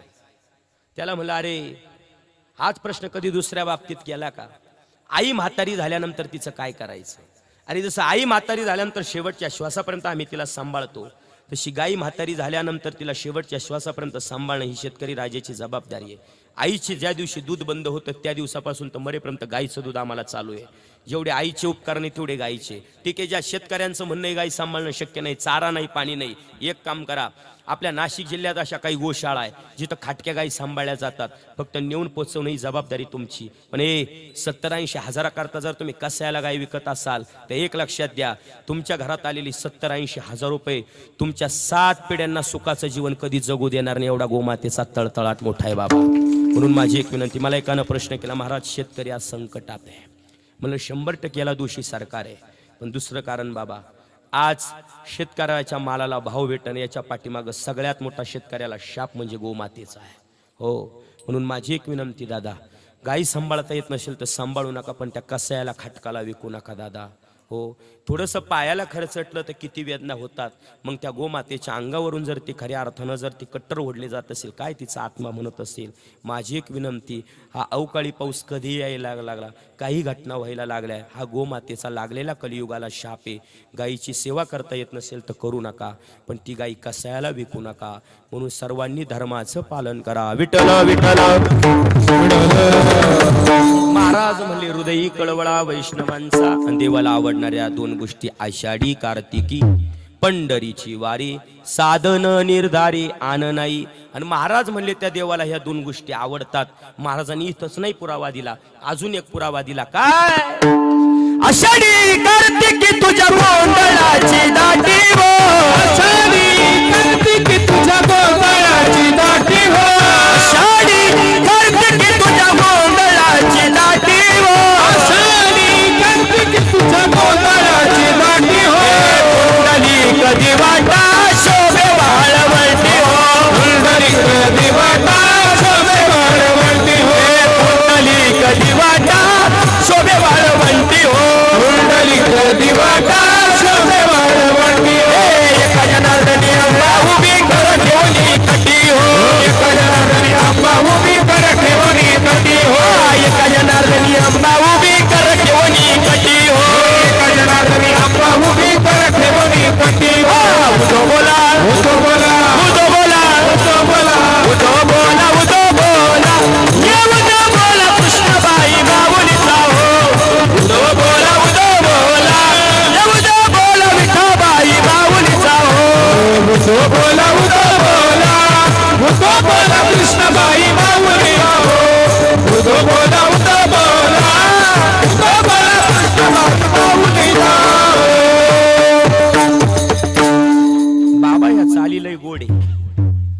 आता म्हणायला मला थोडीशी भीती वाटते. काल माझं आमच्या नाशिक तालुक्यात एका गावाला कीर्तन होतं, मी नाव नाही सांगणार. देवीचा वर्धापन दिन होता आणि म्हणलो बा मी तिथं ही चाल. अहो बाबा ही चाल म्हणल्यानंतर 5-6 आया उठल्या ना डायरेक्ट. मलाही कळलं ना आता यांना नेमकं कोणतं गाणं लावावं. मग त्यांच्यासाठी एक सुंदर गाणं म्हणलं आता यांना खेळू द्या, तरी कुठं खेळायचं. हं ऐका, आपल्याला सगळं येतं बरं का, आणि कीर्तनकार ऑलराऊंडर असला पाहिजे. ये अंबाबाई लाड लाड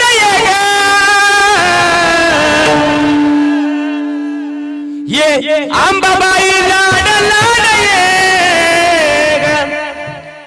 कागदरी लास राग कागदरी लास राग दरी लास राग कागदरी लास राग दरी लास राग दरी लास राग दरी लास राग दरी लास राग अंबाबाई लाड लाड ये अंबाबाई लाड लाड ये कागदरी लास राग दरी लास राग दरी लास राग दरी लास राग दरी लास राग दरी लास राग हरी दास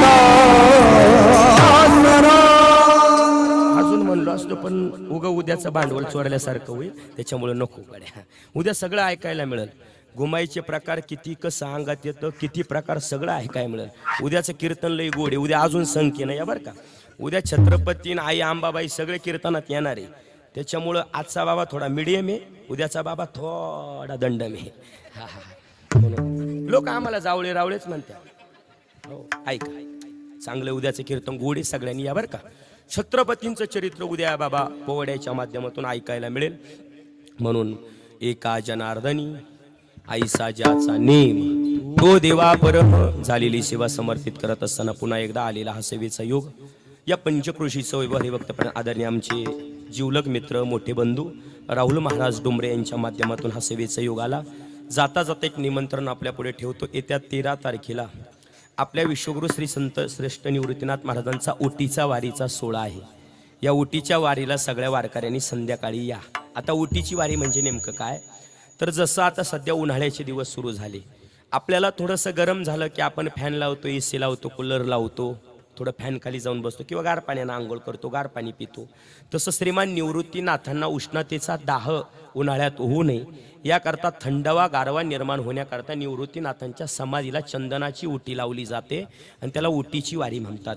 ती उटी लावल्यानंतर बरोबर उटी सगळी काढली जाते आणि तीच उटी वारकऱ्यांना प्रसाद म्हणून वाटली जाते.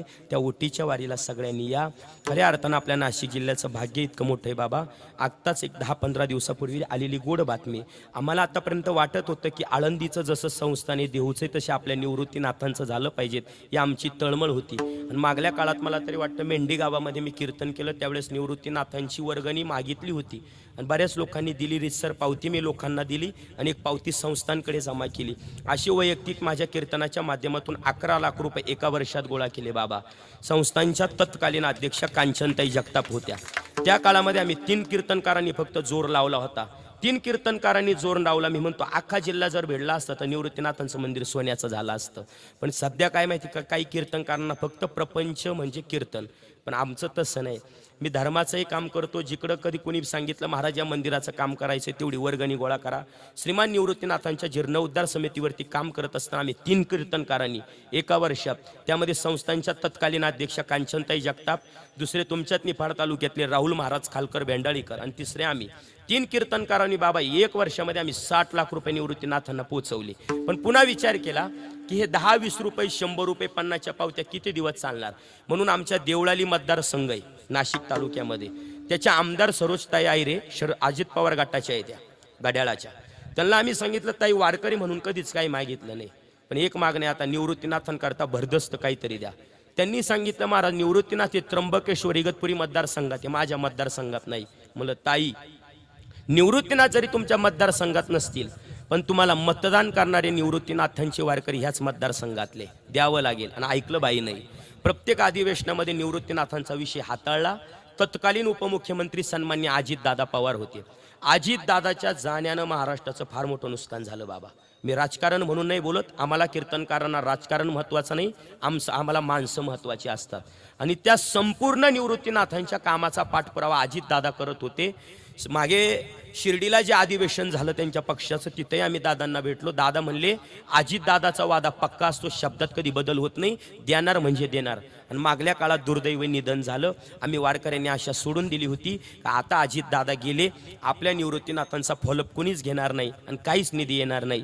पण आम्ही पुन्हा आमच्या आमदारताईंना विनंती केली की अजित दादांचा नाशिकच्या वारकऱ्यांना दिलेला शब्द फक्त विधान भवनात एकदा सांगा, आठवण करून द्या सरकारला, जाग आणा, कारण सरकार हे तिघांचं आहे, त्याच्यामुळं तुम्ही जाग आणा. आणि त्यांनी जाग आणून दिली बाबा. आणि कुंभमेळ्याच्या पार्श्वभूमीवर निवृत्तीनाथांची एवढी मोठी कृपा झाली की आपल्या निवृत्तीनाथांच्या विकासाकरता, संस्थांच्या आराखड्याकरता एकूण 57 कोटी रुपये मंजूर झाली. वारकरी जिल्ह्या नाशिक जिल्ह्याकरता अभिमानाची गोष्ट आहे. आणि बाबा ज्यावेळेस कधी मुंबईला जावं लागलं असेल, पुण्याला जावं लागलं असेल, आम्ही सकाळचे कीर्तनं सोडले असेल 10वे, लोकांनी त्या काळात शिव्या दिल्या आम्हाला की जास्त पाकिटं मिळाले का म्हणले तिकडं पळतात. पण लोकांना खरं गणित काय माहिती. पण आता ज्यावेळेस 57 कोटी मंजूर झाले त्यावेळेस आमच्या भागातले लोक म्हणतात नाही, ते कार्यक्रम सोडले होते त्याच्या पाठीमागचं कारण आज पुढे आलं, ही निवृत्तीनाथांची कृपा आहे. म्हणून एक लक्षात घ्या, सोहळ्यात चालत असताना निवृत्तीनाथांसोबत चला. बरेच जण काय करतात, तुकोबरायांकडून जातात, ज्ञानोबरायांकडून जातात. मी माझी एक विनंती गड्या, आपण नाशिकचे वारकरी आहोत तर नाशिकच्या वारकऱ्यांना निवृत्तीनाथांकडूनच चाललं पाहिजेत. म्हणून आपल्या पंचक्रोशीतले बरेचसे वारकरी निवृत्तीनाथांसोबत असतात. आता निवृत्तीदादांचा सोहळा लगेच येतोय जून जुलै महिन्यामध्ये, यांना अधिक मास आल्यामुळे थोडा मागं पुढे होऊ शकतो. म्हणून सगळ्यांनी निवृत्तीनाथांच्या वारीला दर महिन्याला येत जा. निवृत्तीनाथांचं मंदिर चांगलं झालं पाहिजे, निवृत्तीनाथ जगभरात पसरले पाहिजेत, हा आमचा भाव आहे. म्हणून झालेली सेवा याच ठिकाणी समर्पित. पुन्हा एकदा शरद महाराज असतील, आकाश महाराज असतील, सचिन महाराज असतील, दोन्ही चोपदार वेणेकरी महाराज, तुळशीवाले आईसाहेब, वात्सल्य वारकरी शिक्षण संस्थेतील सगळे विद्यार्थी, शूटिंगवाले महाराज, त्याचप्रमाणे साऊंडवाले आमचे सचिन भाऊ, आणि त्याचप्रमाणे हा आलेला सेवेचा योग आदरणीय आमचे राहुल महाराज डोंबरे, त्यांच्या माध्यमातून दोन्ही मिनीनाथ भाऊ, त्यांना धन्यवाद. सगळे वारकरी वैष्णव सगळ्यांना धन्यवाद. आणि वाणीला पूर्णविराम. विठोबा रखुमाई, हातवर करा सर्वांनी, हातवर संप्रदाय कीर्तने काढताय.